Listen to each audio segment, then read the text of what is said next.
Bonjour à toutes et à tous et bienvenue sur votre chaîne Oasis de physique chimie. Dans cette vidéo, nous allons parler de deuxième cours semestre 2, c'est la concentration molaire pour les élèves tronc commun sciences option français. Alors nous allons commencer notre cours par les solutions. Alors qu'est-ce que c'est qu'une solution? La dissolution d'une espèce chimique appelée soluté, d'accord, dans un grand volume de liquide appelé solvant donne un mélange que l'on appelle solution. D'accord?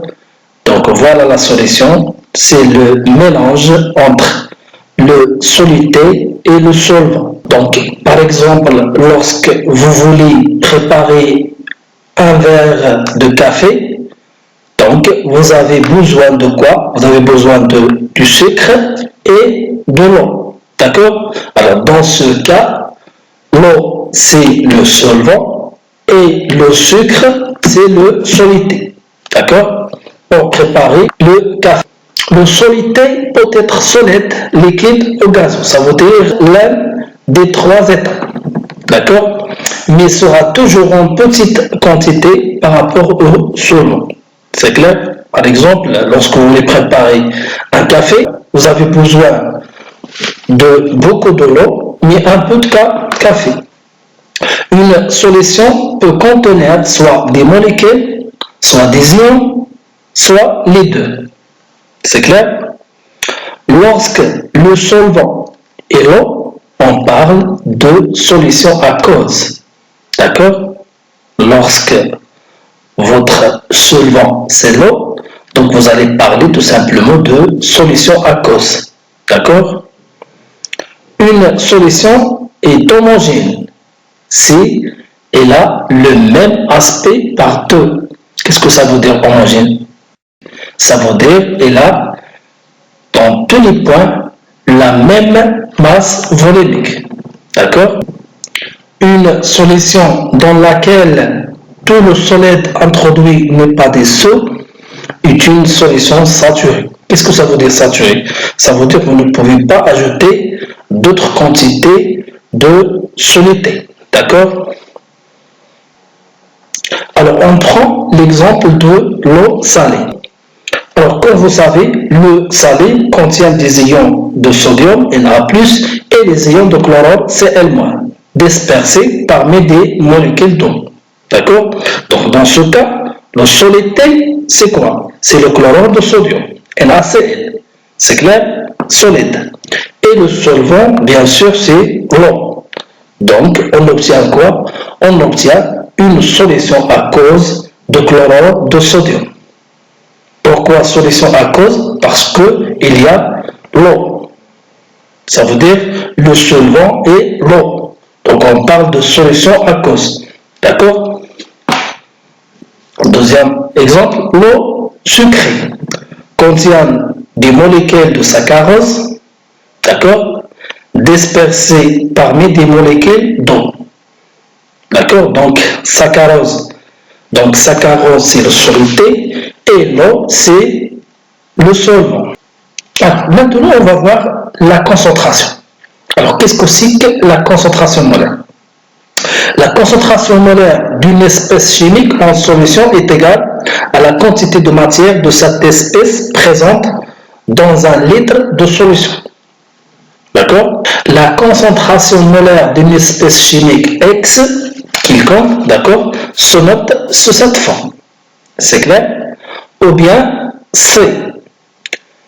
Et elle s'exprime en mol par litre, ou bien mol fois litre moins 1. D'accord? Donc, C égale la quantité de matière de X sur le volume de la solution. D'accord? Avec N, la quantité de matière en mol, V, c'est le volume en litres, alors la concentration, tout simplement, c'est mol par litre. D'accord? Ou bien mol litre moins 1. Donc, voilà l'expression de la concentration. Ou bien c'est une relation entre la quantité de matière et la concentration. la concentration est égale toujours la quantité de matière sur le volume. D'accord? Avec Mx, la quantité de matière de l'espèce chimique X, et V, le volume de solution. Attention, c'est le volume de solution. C'est clair? C'est pas le volume de X. Alors, pour fixer cette relation, nous allons voir un exercice corrigé, d'accord? Pour calculer la concentration, d'accord?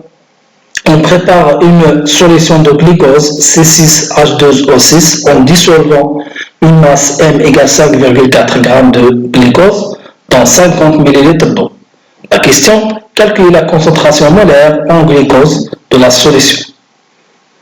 Alors on donne la masse molaire d'hydrogène, c'est 1 g par mol, la masse molaire de carbone, c'est 12 g par mol, et la masse molaire d'oxygène, c'est 16 g par mol. Donc, la correction, la concentration molaire en glucose de la solution de glucose, C6H12O6 est, utilisons la relation entre la quantité de matière et la concentration, C est égal à N de C6H12O6 sur V, d'accord, et la quantité de matière de C6H12O6 égale la masse sur la masse molaire de cette espèce, d'accord.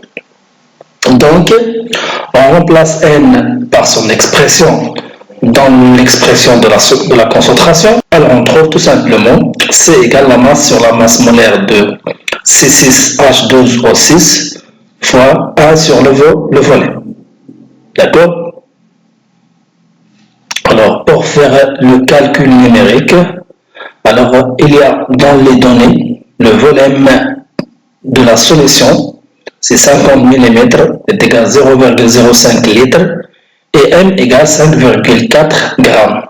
Et il y a aussi les masses molaires de chaque atome. D'accord?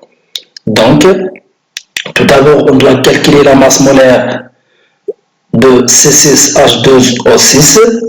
Donc, pour calculer la masse molaire, tout simplement, on fait 6 fois la masse molaire de carbone, plus 12 fois la masse molaire OH, plus il y a 6 atomes d'hydrogène, donc 6 fois une d'eau.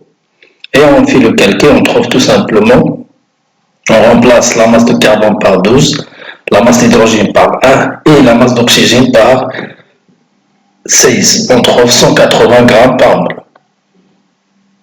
Donc, en utilisant l'expression de C, on remplace M par 5,4, d'accord, la masse molaire par 180 et le volume par 0,05, on trouve 0,6 mol par litre.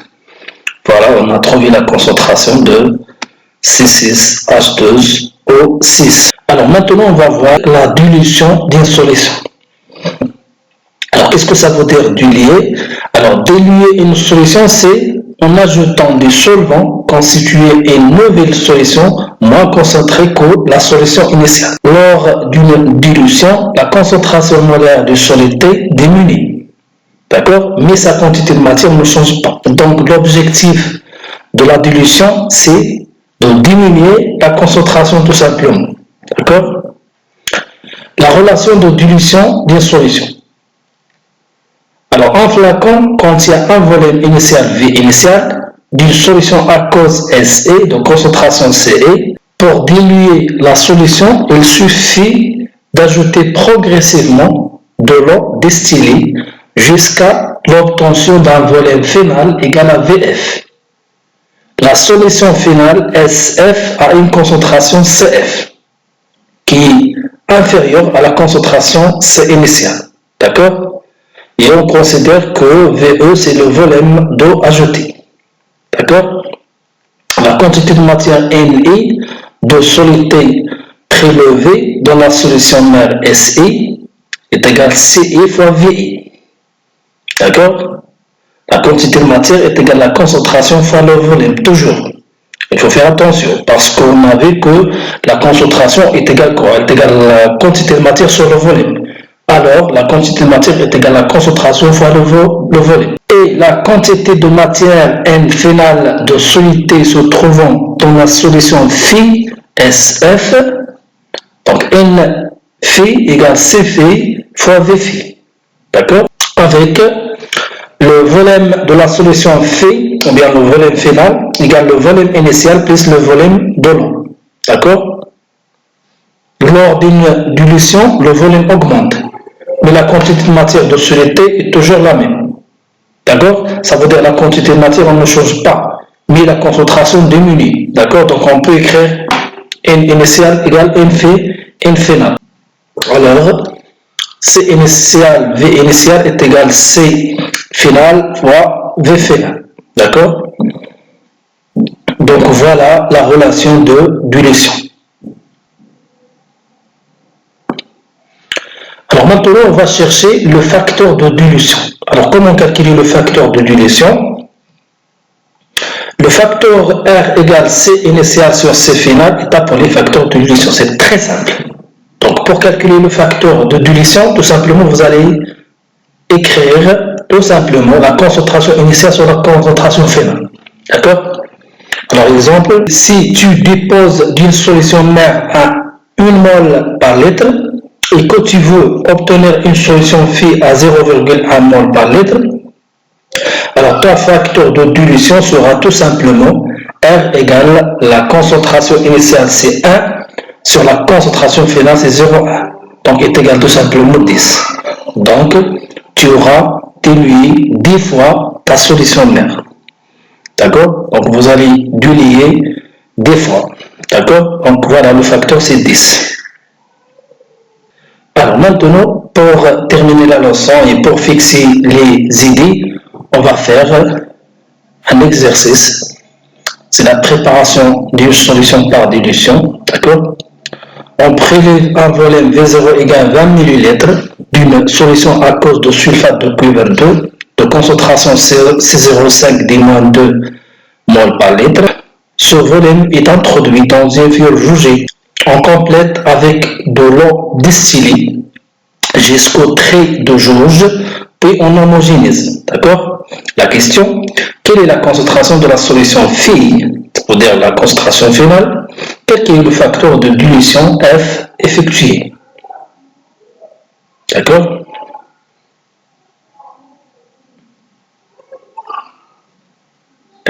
La correction, la concentration de la solution phi est, d'après la relation de dilution, d'accord, C0, V0 est égal C final, V final, et on a dans les données V final est égal 500 ml, ça veut dire 0,5 litres, C0 égale 5,10-2 mol par litre, V0 égale 20 ml, ça veut dire 0,02 litres.